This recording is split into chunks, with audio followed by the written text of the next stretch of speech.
what I will do for the next 30, 40 minutes, talk to you a little bit about microbiome and its effect on generally on various disease conditions.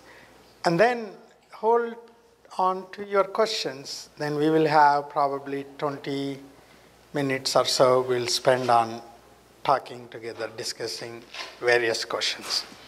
And how many of you actually know what microbiome is? Can anybody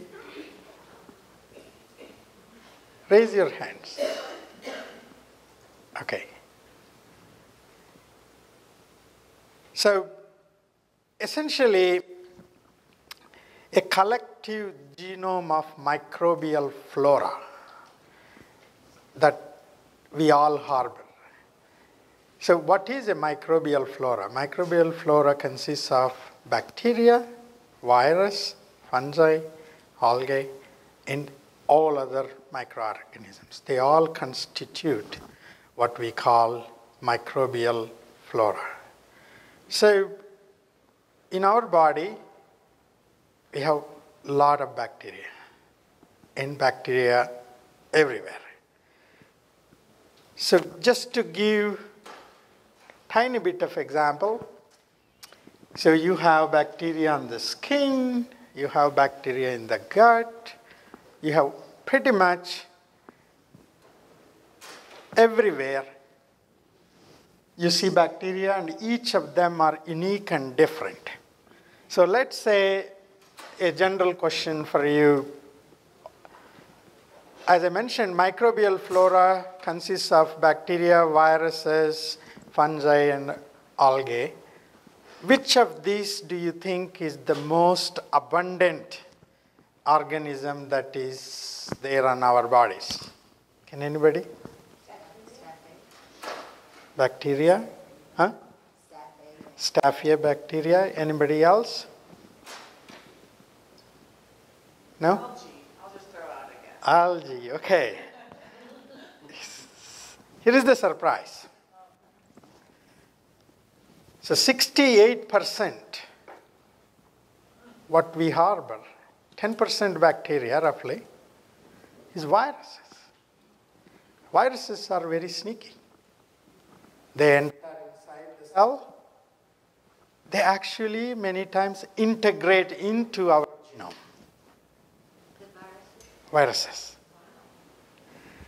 And they are so tiny, you simply cannot see them under ordinary microscope. Whereas bacteria, you can look at them. You need an electron microscope to see. So, in many ways, this was a surprise for me. I always used to think bacteria are the most abundant ones. So when people sequenced entire microbiome in the body and then found almost near 70% belongs to viruses. So this illustrates, often we describe, ourselves because we have our own genome that determines who we are, what we do, how we look, how we perform in various activities. But if you carefully look at this, there are more microbes in our body than our own cells. The ratio is 10:1. And then, when I describe my kid, I'll say, oh, she got half of my genes and half of my attributes are coming from me and half from my wife. But it's actually, if you look at the organisms that we harbor, we are more them than we are us. So describing that my child is half of my genome is actually not true. She has her own microbiome that dominates her own genome. So we are individually very, very different. Partly, there is nothing bad in it. We evolved with the time with all these things. So this is not, we should not consider, okay, I'm harboring 1 trillion microorganisms. That is bad. No.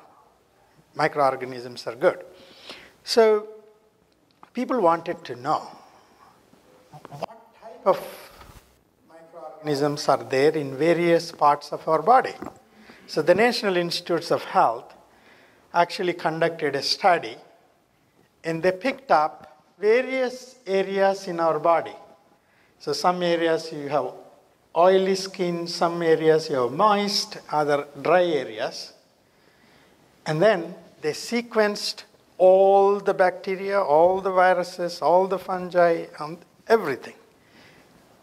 Then they listed, so don't worry about the colors that are there. They're all different types. What is striking here?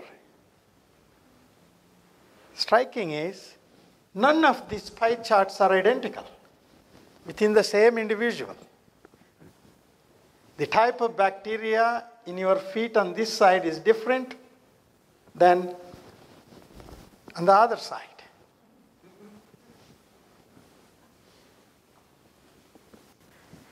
It's amazing, right? It means the amount of diversity that exists within us. The bacteria that we find on my fingers here are very different from other parts of the body. Now, I'll give one example. And how many of you heard this term ecosystem? Raise your hands. Almost all of us, right? So those who do gardening,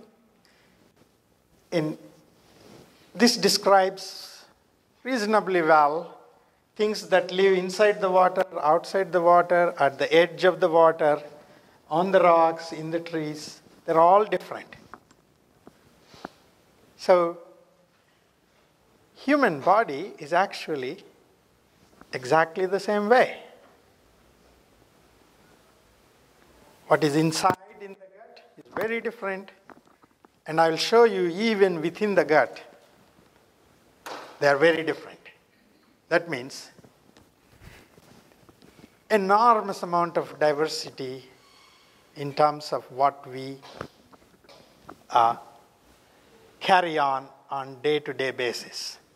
Just to give one example. Let's say I take a tiny bit of a skin biopsy and then make a cross-section of it and look at within the skin components.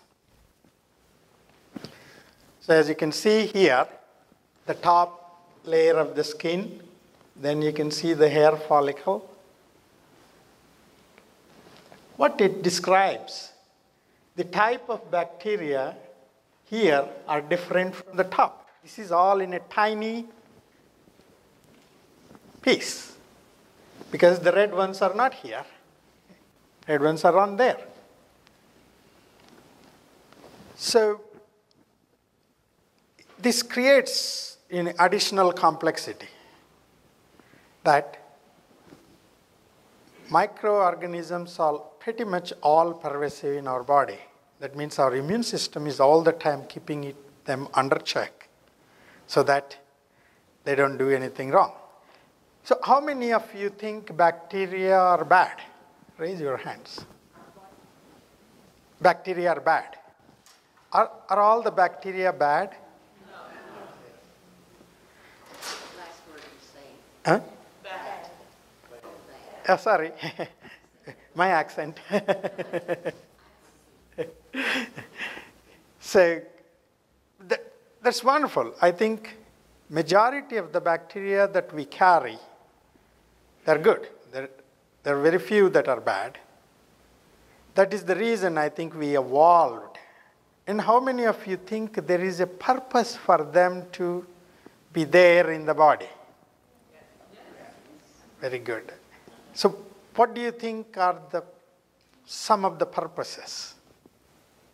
What do they do? If we didn't have lack of bacilli on our skin, we would all mold.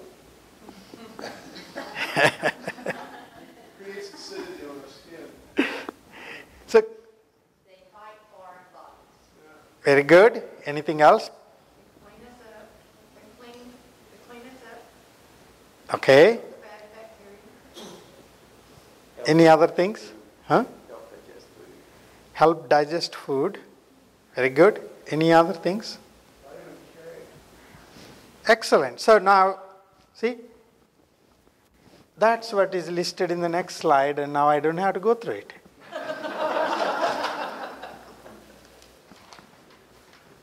Right? So it's very hard to read. Partly, I think the projector is too close. We tried to do adjust. It was not. But anyway, the point is, probably when you get these slides, you'll be able to see better. I can see them well on my computer, but not there. So the point that I want you to remember is, just to summarize, it helps to digest things that our own enzymes, they don't have the ability to digest. That means bacteria produces these unique enzymes that digest food, that helps the growth of good bacteria. The other thing is they make the so-called short chain fatty acids. Those are the nourishing nutrient for our gut epithelial cells. So that comes directly from the bacteria.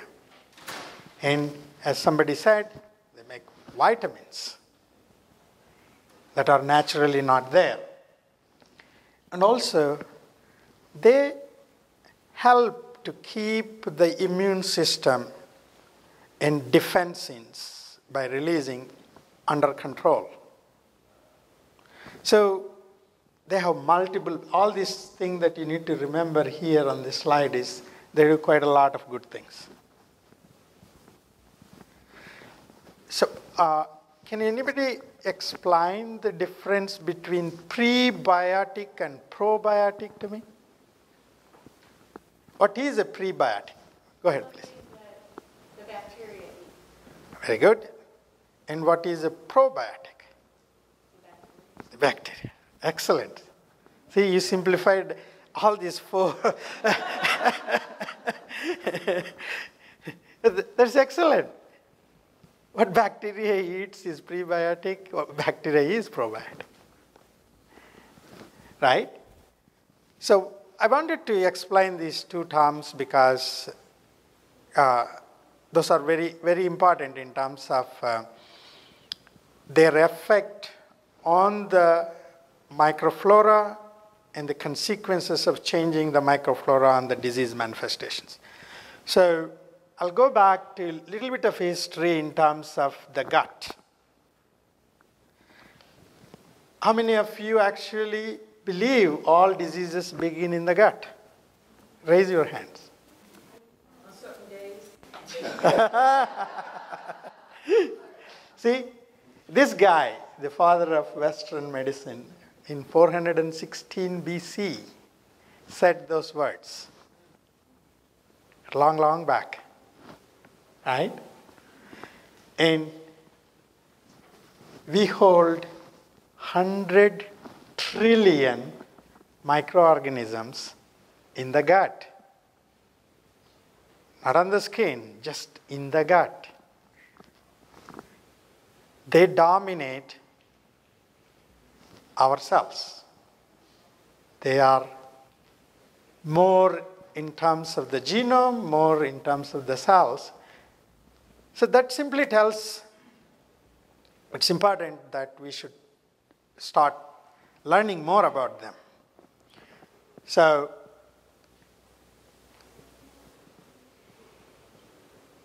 we know we can alter the gut microbiome two ways, either towards bad or towards good.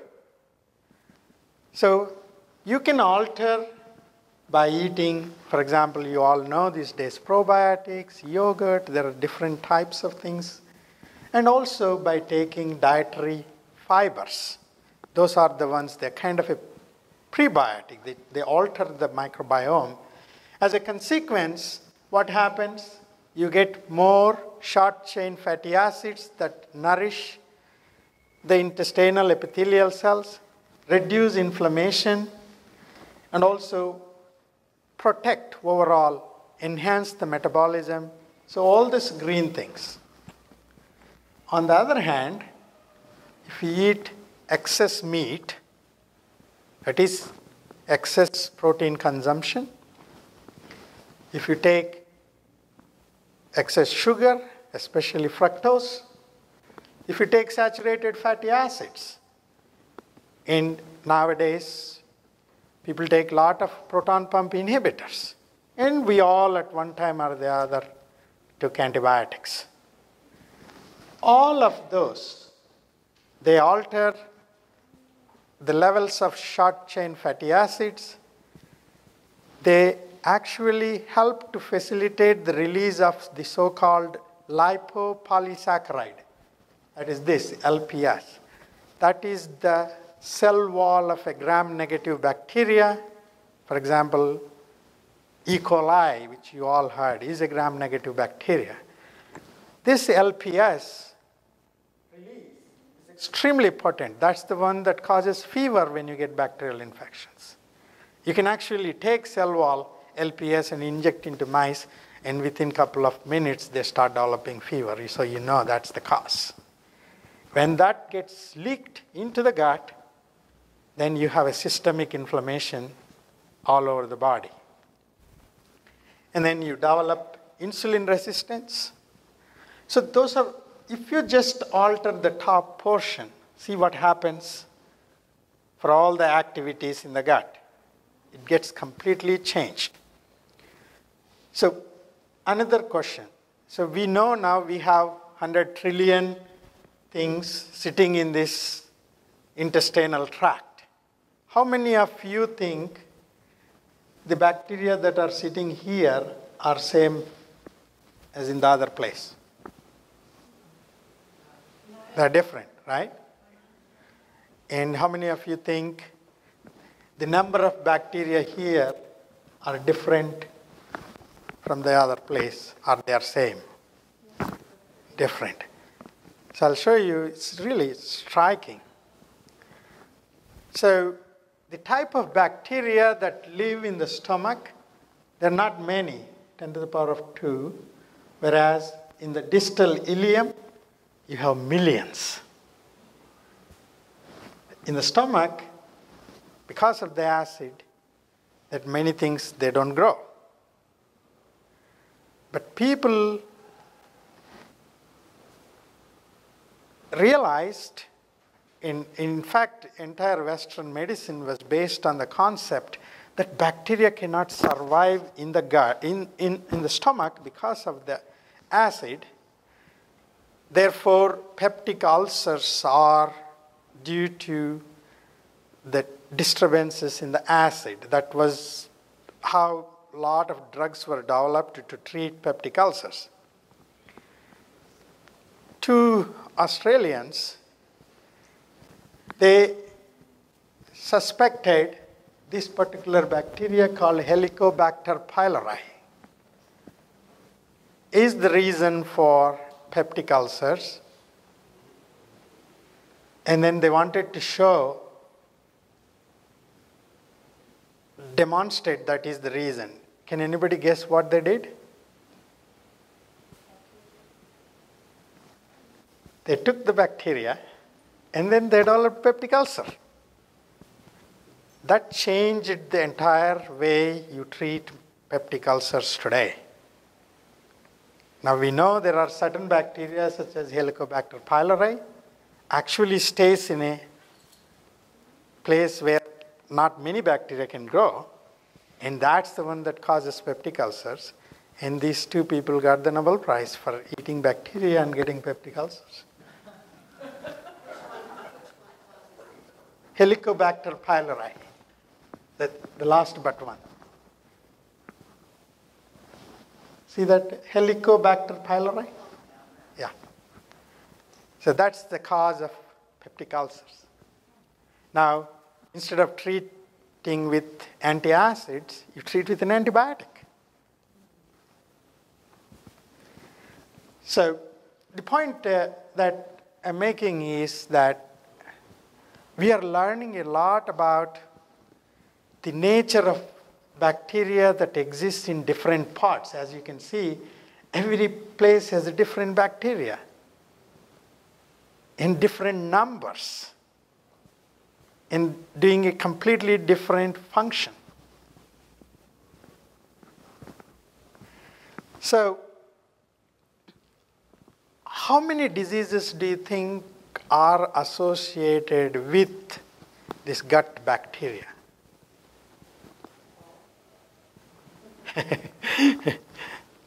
I think you may be right with time. So here is the list of things: inflammatory bowel disease, psoriatic arthritis, type 1 diabetes, atopic eczema, celiac disease, obesity, type 2 diabetes, arterial stiffness. In all these diseases, their gut microbiome was different completely from the normal people.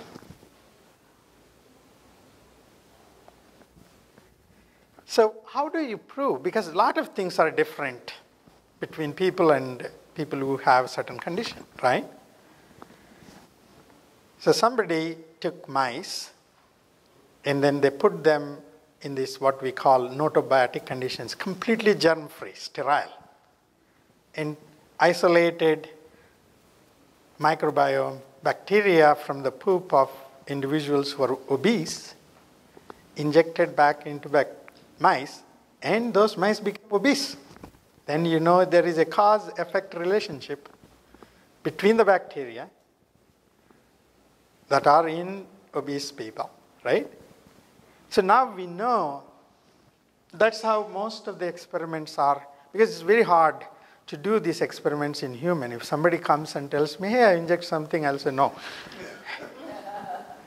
Right? So I will explain how complex this balance between the type of bacteria and what they do, and give you the example of ulcerative colitis. That's where a lot is known. So inflammatory bowel disease exists in two forms: Crohn's disease or ulcerative colitis. The first evidence came in this model when they took mice. You can inject a certain chemical called DSS and then they developed ulcerative colitis. But if you take these mice and put them in a sterile place, they don't develop the disease for the same chemical. But you bring them back to the normal place where all the mice live, they develop the disease. That means the onset of the disease in this case, and even the severity of the disease, is dependent on the microbiome surrounding them. They can treat these mice with antibiotics and the disease goes away. That means clearly it is telling us the disease activity is dependent on the microbiome. So there are two examples here. The top portion are all done in mice. In the bottom portion here, this is all in people. So the evidence comes people. So remember, you don't have to read this. All of you can see the blue and red arrows, right? And even if you want to try and read, it's hard to pronounce these names. They are more complex than my name. So just take this. These 5 bacteria listed here, if they go up, then they reduce these short chain fatty acids that nourish our epithelial cells, and then they increase inflammatory cytokines. That means these are the bad ones. Whereas these 5, if they go down, you have the same effect. That means these are the good ones. So,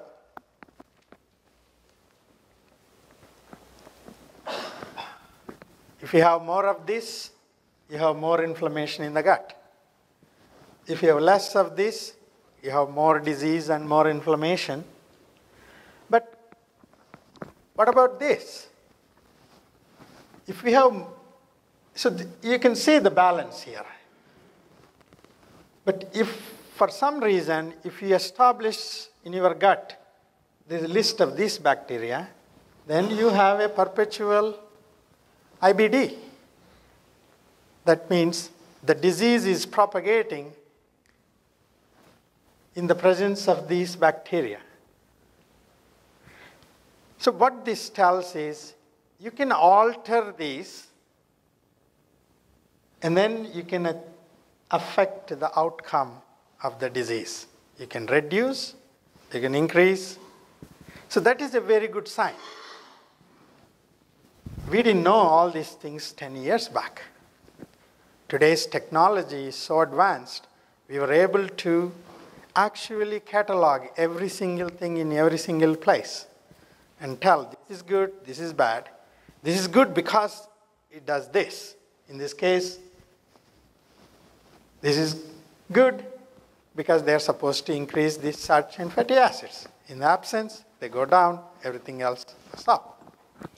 So that's a clear example that how microbiome affects your gut and how the disease activity in patients with Crohn's disease and ulcerative colitis are directly modulated by the type of microorganisms that we have. Take rheumatoid arthritis, same thing. So just to give an example, how many of you know streptococcus? So you take streptococcal bacteria, kill them, take their cell wall, and you inject into mice. Do you know what they get? They get arthritis. You're not injecting them into joint. You inject into the blood or into stomach. You develop arthritis, what we call streptococcal cell wall induced arthritis. That means what all these bacteria that we are harboring, they are connected to every part of the body. Even though there is no direct link between your joint and your intestines. So, again, what people found in ankylosing spondylitis, these are the bad bacteria with a blue arrow, and those are the good bacteria. They are all reduced in rheumatoid arthritis and spondylitis. If those are reduced, those are the consequences finally leading to joint inflammation, bone erosions, and arthritis. Is this clear? Hopefully I'm not confusing, right? Well, you have arrows going. So, okay, let me explain this. So, if you have more, up means more of bad bacteria, right? So, that results into reduction of the short chain fatty acids. Those are needed for our gut. And that also results into production of pro-inflammatory cytokines, that blue immune things going up. That means they damage more of our intestinal cells. So that part is clear, right? Bad bacteria results into less of short-chain fatty acids, more of pro-inflammatory cytokines, creating more inflammation. Now, decrease of good bacteria, that's what the red one going down, essentially has the same consequences. Is clear? Okay, good.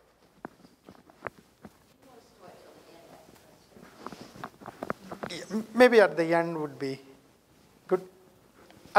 Yeah, we will keep more time for discussion. I'll try and finish. I just want to give you some examples of, if you take certain food, what happens, what change takes place. Give some common examples. What evidence that we have, scientific evidence. So take, for example, cheese. If you take cheese, these are the changes in the gut microbiome. You don't have to remember the names, but it affects. As a consequence, as you can see in the outcome, protection against pathogens, taking cheese is good. It protects some against pathogenic bacteria, but it also produces more of the short-chain fatty acids that nourish our intestinal cells. That's the effect of cheese. In the same way, if you take artificial sweeteners, what happens? You have overgrowth of bad bacteria. As a consequence, you develop diabetes. What evidence we have? Both. People have, so observational studies and interventional studies. Interventional studies are those where patients are recruited and that particular treatment is given to them. Whereas observational is, do you collect, I take these, and these are the effects. So both type of studies tell you. So the point from this thing, I know many of you cannot read, is the diet clearly affects the gut microbiome. As a consequence, you have effects. That's all we need to remember here. Now, what is the evidence that, what are the diseases that people tried to treat by altering gut microbiome? So there are a whole list of them. Take, you all probably heard C. diff, pretty devastating, right? So can anybody tell what happens in C. diff? Something with the colon. My father died of that. Nursing home. So essentially what happens is C. diff exists along with other bacteria. Antibiotics you take, they reduce all the good bacteria. C. diff dominates. There is nothing to keep it checked. And then produce all these pro-inflammatory things in a continual basis and cause essentially havoc in the intestines. Now, people did replace the good bacteria, what the so-called fecal transfers, so that the good bacteria can keep a check on this C. diff and then bring back the balance. So take this, 39 human studies were done in 10,000 people, 9,955 people. That's a solid evidence that in this case, it does work. That means this is the direct evidence by replenishing with good bacteria, you can achieve a good clinical outcome for a devastating disease. Likewise, people tried in necrotizing enterocolitis. People tried in antibiotic-associated diarrhea, also in acute upper respiratory tract infections. In all these cases, they found benefits. You look evidence of benefit. These are all human clinical trials, not mouse things. But, you see, people tried this in urinary tract infections. It doesn't work. Probiotics have no effect. Likewise, people wanted to prevent asthma and wheezing in infants. It doesn't work. That means their causes are probably unrelated to the microbiome. The same way, there are several. So I just want to give you the list of things that people have been trying. This is all pretty recent data. If you look at the year, the entire thing is 2015, 2016. We didn't have the technology to identify all these microbes before. Now we have, and people start doing. So people try to see invasive fungal infections in preterm neonates, in nosocomial infections, treatment of rotavirus diarrhea. So a lot of things were tried, but in majority of the cases, including, for example, take type 2 diabetes, insulin resistance. I never thought, microbes can affect your metabolism.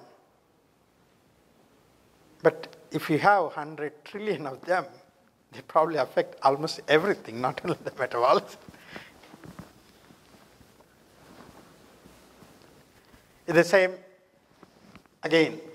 So the point, take a message from this. There are multiple different diseases people are trying now, and majority of them are done just 2018, 2016, 17.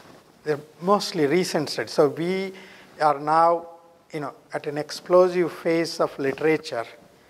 We are learning a lot. That means when we are learning a lot, there are almost a lot of unknowns.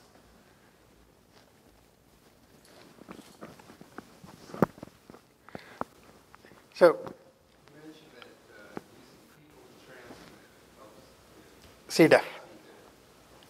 What is the technique of altering bacteria? I have a slide. So I know I successfully confused all of you. So now I want to just simplify what we know and what we don't know from the entire thing that I showed. Right? What we know probiotic supplementation does some good stuff. We know microbes in our gut affect energy metabolism. That's why the association with the diabetes, obesity. And we know diet and medications influence microbiome. Same way, microbiome composition defines glucose response of foods. But what we don't know are these. Are natural probiotics in food better than probiotic supplements? We don't know. There are no studies done. Again, remember, all the literature is coming last 4 or 5 years. This was not there. Can microbes influence food choices and appetite? We don't know. Do low-dose antibiotics in food affect human health? We don't know. But antibiotics were used, for example, take in chicken industry. Do you know why people use antibiotics in the chicken diet? Huh? So they don't have to clean out the chicken house, it makes them grow. They grow bigger. So what happens is, let's take a chicken, feed them with diet with no antibiotic. They have all the gut flora. And then let's say they get 1 kilogram by 8 weeks. But if you take a diet with antibiotic and then they grow 1 kilogram by 7 weeks, that means they saved 1 week worth of food, electricity, everything, managing everything, that you got your 1 kg 1 week ahead. So they've been used quite extensively in animal foods because they gain weight and you have more profits, but at the cost of enormous amount of antibiotic resistance in E. coli. So some of these are clearly created by us, and now people are slowly realizing, even though you can make a profit, but this is long-term devastating consequences to the society as a whole.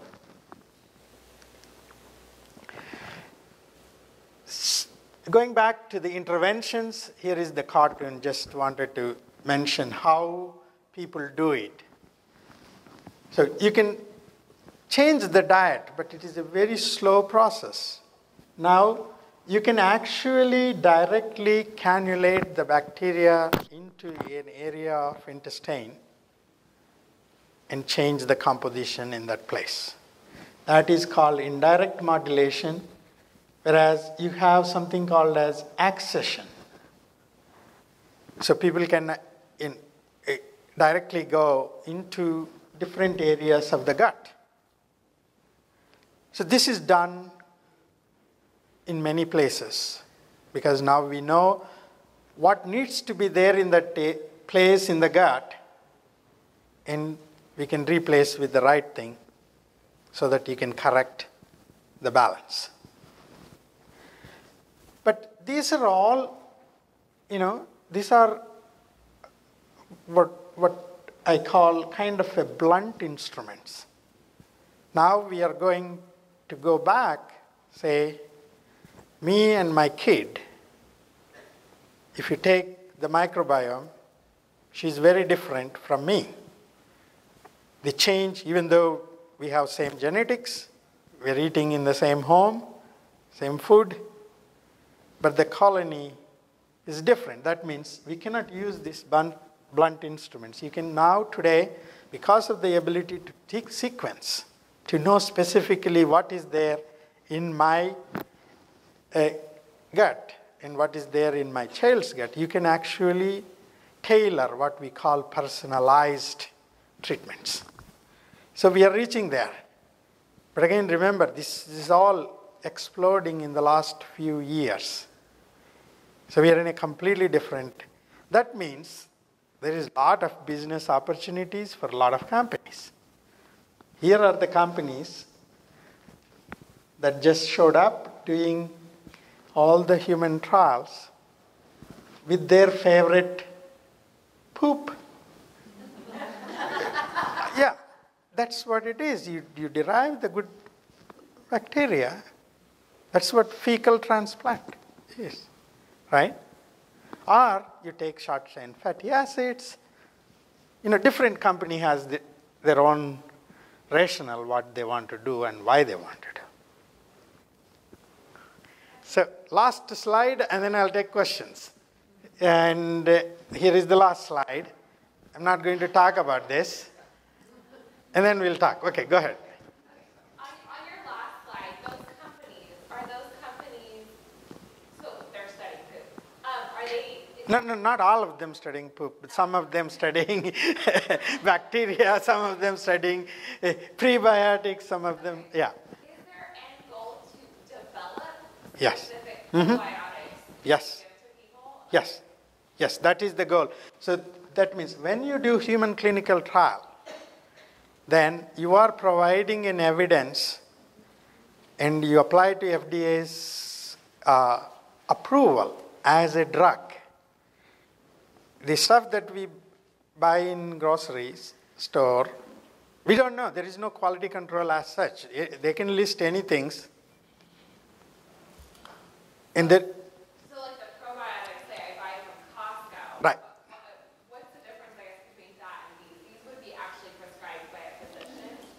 this will be prescribed, when they get approved by FDA, they will be prescribed by a physician. Yes? For a specific purpose. There is going to be a label. So let's say, in this case,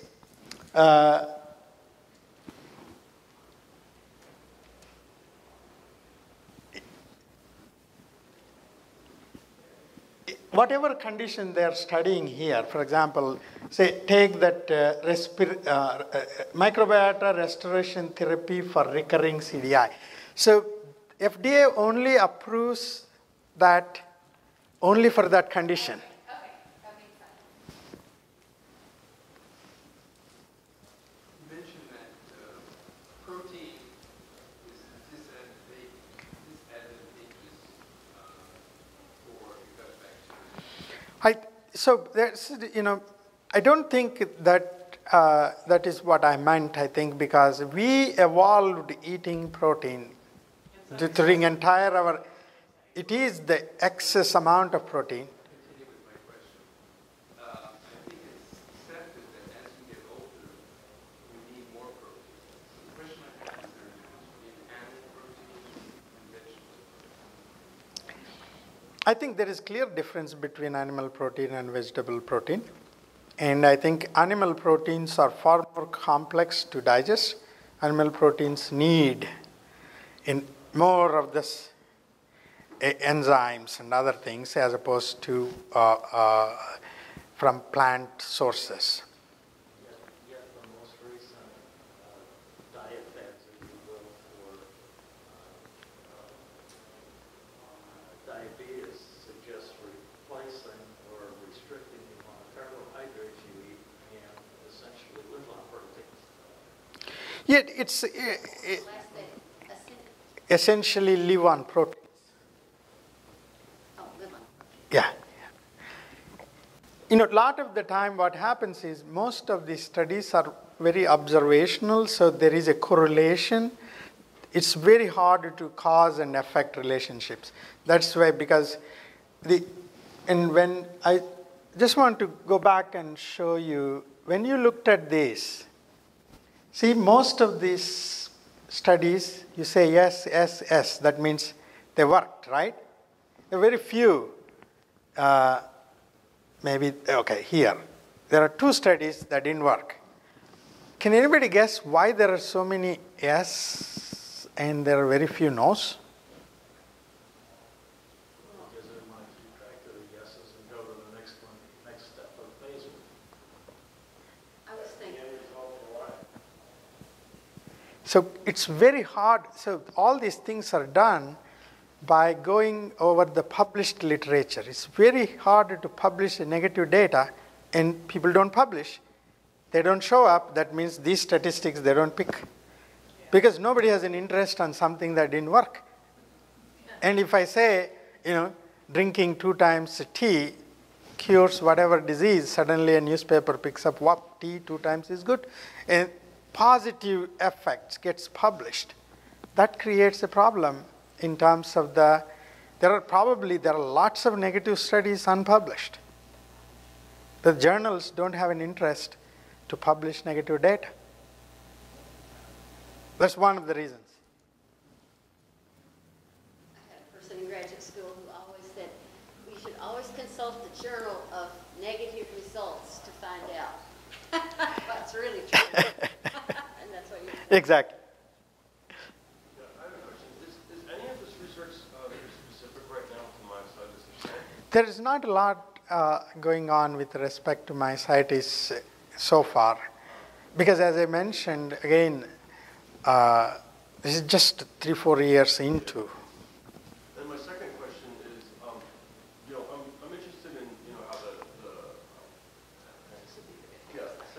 how the gut is called the second brain, and when people take medications like antidepressants, Yeah. they think that it's working actually on serotonin in the brain, but it's actually influencing, let's say, serotonin in their gut. And so I'm wondering if people are studying, or do we even know how some of the very common prescription medications that are prescribed today affect our gut microbiome, and how does that influence our gut? Yeah, I don't know development of it, but you can see this study was done on people who had depressive symptoms. It seems to work. It says they used qualitative, right? Yeah, it's not a quantitative data, it's qualitative. Most studies found positive results, and the authors conclude the compelling evidence shows that probiotics alleviate depressive symptoms. It's a very qualitative study. I have a question. Doctors have recommended my husband and I to take probiotics to help, and we've tried like 3 different brands, and they cramp us to death. We can't take them. So what's your suggestion on something we could take that wouldn't be so uncomfortable? No, my own suggestion is I don't think the very idea we should restrict to one type of a probiotic is problematic because, as I said, they are not controlled. Nobody has done any studies to show they're good or bad. I think having a healthy mix of fibers, fruits, vegetables, and yogurt, all of them together, is probably the best way as opposed to a pill or as opposed to one particular brand of something. You just try to eat right. Right, exactly. Right. Maybe off the wall, but does the microbiome vary geographically? Yes. As opposed to like longevity and things like that? Yes, it does. There are certain bacteria. I came from India. They don't exist here.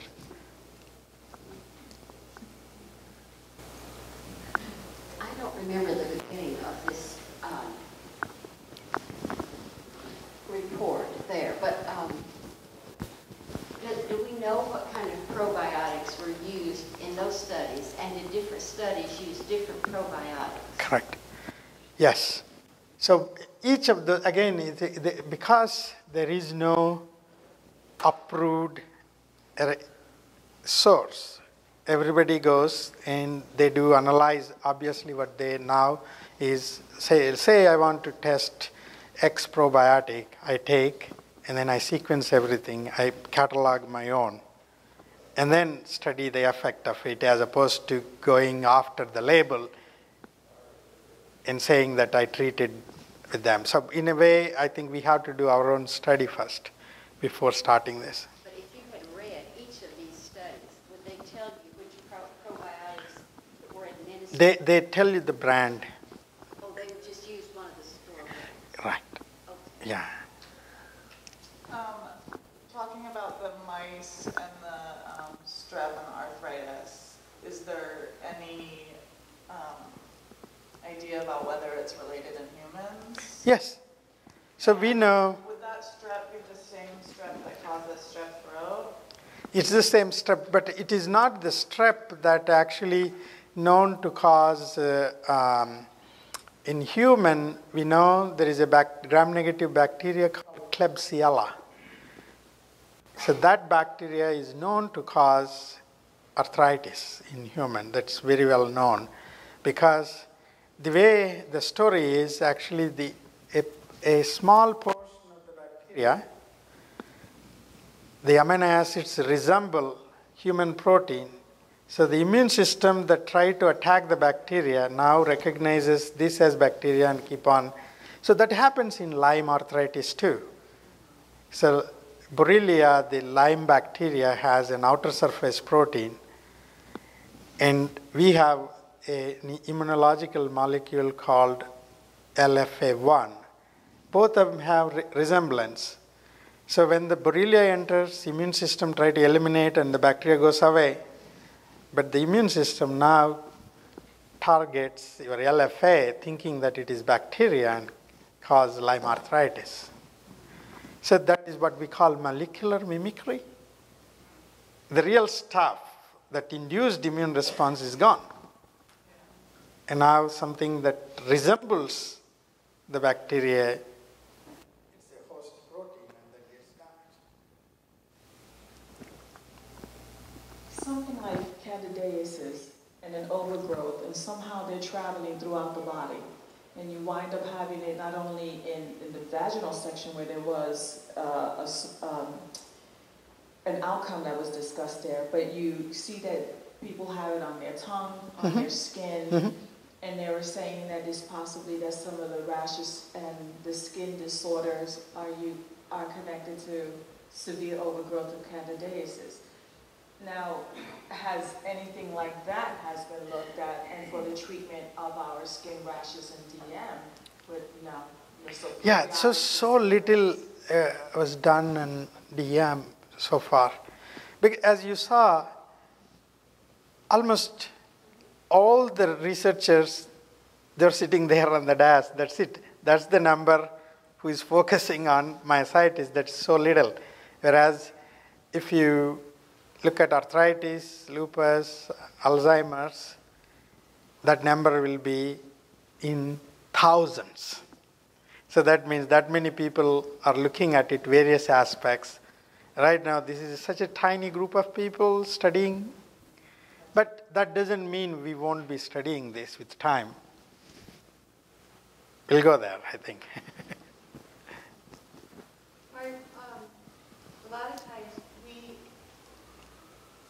A lot of times studies like on lupus or other autoimmune diseases kind of bring us into that. So are there any studies with the gut and the other autoimmune? Yeah, I had a couple of slides on lupus they also have done, and rheumatoid arthritis I showed. Yes, people have done in lupus. Yeah, hopefully myositis next.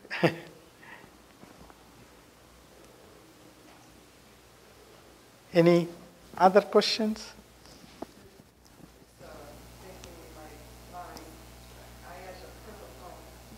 Just thinking back, I was privileged of being on TPN for several months.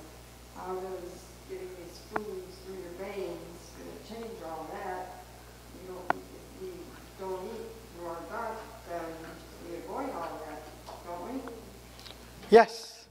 I think, again, this is a kind of a short-term nutritional supplementation as opposed to... How does that work going through your veins? No, what you are injecting essentially are the final ingredients that get directly absorbed into the circulation and then build your amino acids, carbohydrates, nucleic acid, whatever we need for the growth. I mean, I was able to beyond that and gain weight and stay alive. So how does that work? Being in your blood. No, they don't stay in the blood. They get absorbed. Yeah, it is just that is a route by which you have the absorption takes place. That's all. It's a simple question, but we hear a lot about this right now, that our gut, what causes inflammation for myositis? And we've got doctors out there putting out books like crazy. Yes. Eat this food, don't eat that food, do this. Okay, so I just gave last week a talk in Melbourne, Australia. What causes myositis? So I have one whole hour presentation. So just to simplify what I think, I don't think myositis is caused by a unique microorganism or a unique pathogen or a drug or a chemical. I think all of us get exposed to the same things every day, but when we get exposed, the so-called what we call epigenome, that is not the real DNA, but the changes that occur onto the DNA. So we are learning a lot about them now. So let's say I get flu, and then after 2 weeks or 3 weeks, my flu is gone, I'm back to normal. But the bug that entered, the flu virus, actually changed my genome and left. In 99% of the people, that change means nothing.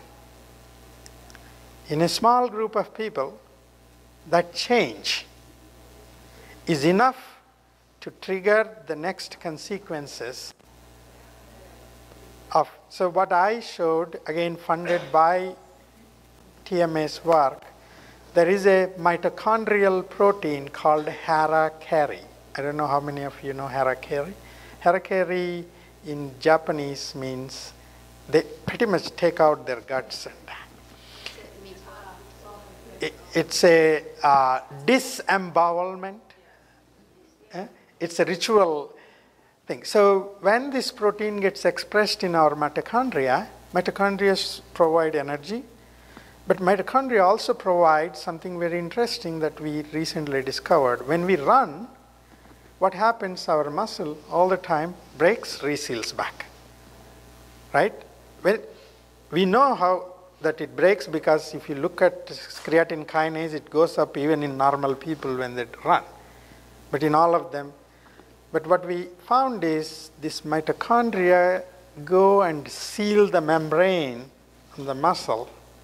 But if we have this harakiri, the mitochondria is dysfunctional, unable to go and seal the membrane. That means you're all the time leaking CK, leaking other things, what we call danger-associated molecular patterns. So that is known because now we know. How we know this is probably is true? In dermatomyositis, you don't have any virus, but you have viral signature, what we call type 1 interferon signature. If you take dermatomyositis patient and a patient who had flu and look at the signature, they look same. But in the case of flu, you have a virus that is causing flu. Here, you don't have a virus. That means body is mimicking this infection even without having a virus that stays. So we are at a stage where, again, I'm not attributing this is all only because of the virus. That's the only thing we tested. There could be many things that are probably affecting this epigenome. So we need to understand the epigenome part a little more carefully, how in each individual. Why some develop DM? Why some develop PM? Why some develop IBM? Because even the change that is caused by, in this case, virus, is not different between PM, DM, and IBM. What is different is our genetic composition is different. How this epigenome interacts with our inherent susceptible genetic background is what I think creates a subtype of a disease. We have, can I say one more thing?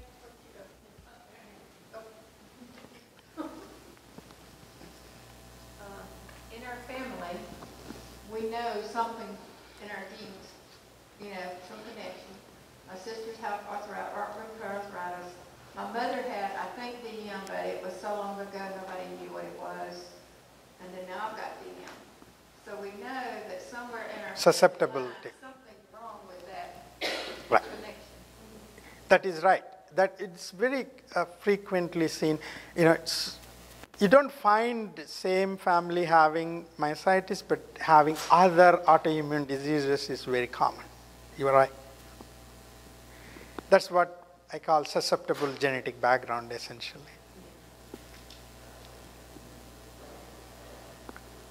Okay, looks like it's time. Thank you, Laura.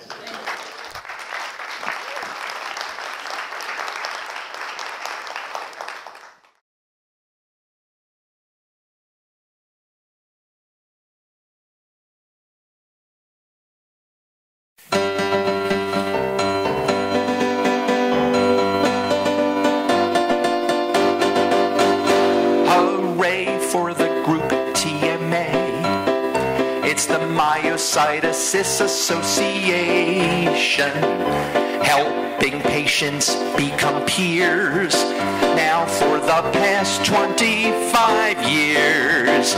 So if you have been diagnosed, here's an organization to unite us. 8,000 members they can boast.